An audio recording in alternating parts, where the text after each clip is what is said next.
Welcome to দিশার exam guide. প্রিয় প্রথম শ্রেণীর পরীক্ষার্থী বন্ধুরা, তোমাদের জন্য এই ভিডিওটিতে আমি আলোচনা করতে চলেছি প্রথম শ্রেণী অর্থাৎ ক্লাস 1-এর দ্বিতীয় পর্যায়ক্রমিক মূল্যায়নপত্র 2025 অর্থাৎ 2025 সালের দ্বিতীয় ইউনিট টেস্টের প্রথম শ্রেণীর স্বাস্থ্য ও শারীরিক শিক্ষা বিষয়ের প্রশ্নপত্র সম্পূর্ণ উত্তর সহ ভিডিওটিতে আলোচনা করতে চলেছি, তাই অবশ্য দেখে নিতেই হবে। প্রশ্নপত্রটি সম্পূর্ণ সিসিই পদ্ধতি অনুসরণ করে তৈরি হয়েছে। পূর্ণমান 15, সময় 30 মিনিট।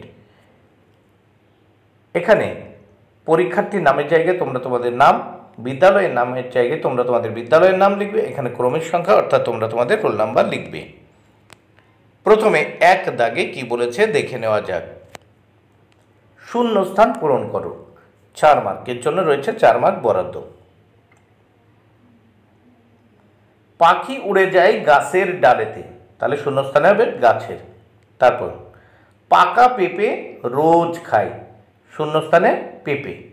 গাছের সঙ্গে কত কথা বলে, শূন্যস্থানে কথা। তারপর উড়ে যায়, শূন্যস্থানে উড়ে। নেক্সট আমরা দেখব 2 দাগে। 2 দাগে কি বলেছে দেখে নেওয়া যায়। সঠিক উত্তরটির তলায় দাগ দাও। 4টি প্রশ্নের উত্তর করতে হবে, 4 মার্ক। 2 ক, রকিং করার সময় পা সোজা রেখে দাঁড়াতে হবে, উত্তর হবে সোজা। খ, 2 হাতে 10 আঙুল, শূন্যস্থানে এই উত্তর হবে 10।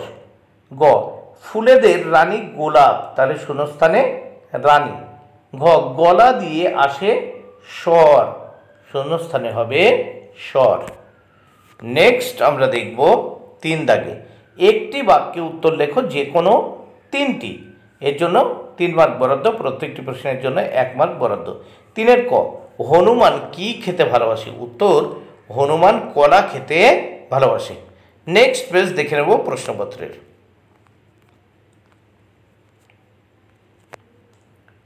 খ, একটি জিমন্যাস্টিকের নাম লেখো। একটি জিমন্যাস্টিক্সের নাম লেখো। একটি জিমন্যাস্টিকের নাম হামাগুড়ি দিয়ে হাঁটা। গ, চুল বেড়ে গেলে কার কাছে যেতে হয়, উত্তর চুল বেড়ে গেলে নাপিতের কাছে যেতে হয়। ঘ, গন্ধবিলাই এমন একটি ফুলের নাম, গন্ধবিলাই এমন একটি ফুল হলো রজনীগন্ধা, তাহলে গন্ধবিলাই এমন একটি ফুলের নাম রজনীগন্ধা। নেক্সট আমরা 4 দাগের প্রশ্নগুলো দেখব। প্রশ্নগুলির উত্তর দাও। যে কোনো 2টি প্রশ্নের উত্তর দিতে হবে, 4 মার্ক। প্রত্যেকটি প্রশ্নের জন্য 2 মার্ক করে বরাদ্দ। 4 ক, ভারসাম্যের রিলে হাঁটার 2টি উদ্দেশ্য লেখো। 1 নম্বর উদ্দেশ্য, দেহের বিভিন্ন অঙ্গের ভারসাম্য নিয়ন্ত্রণ। 2, কোনো বস্তুর দ্বারা বিভিন্ন অঙ্গ প্রত্যঙ্গের ভারসাম্য গড়ে তোলা।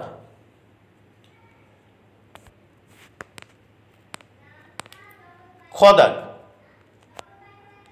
ভদ্রাসনের 2টি উপকারিতা লেখো। 1, মনের একাগ্রতা বাড়বে।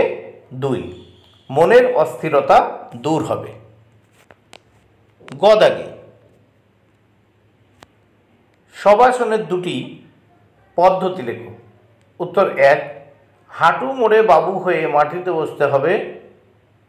2, 2 পা সোজা করে রাখতে হবে। বন্ধুরা, ভিডিওটি ভালো লাগলে অবশ্যই লাইক, কমেন্ট, শেয়ার করো। Thank you very much. Keep watching my channel and my video.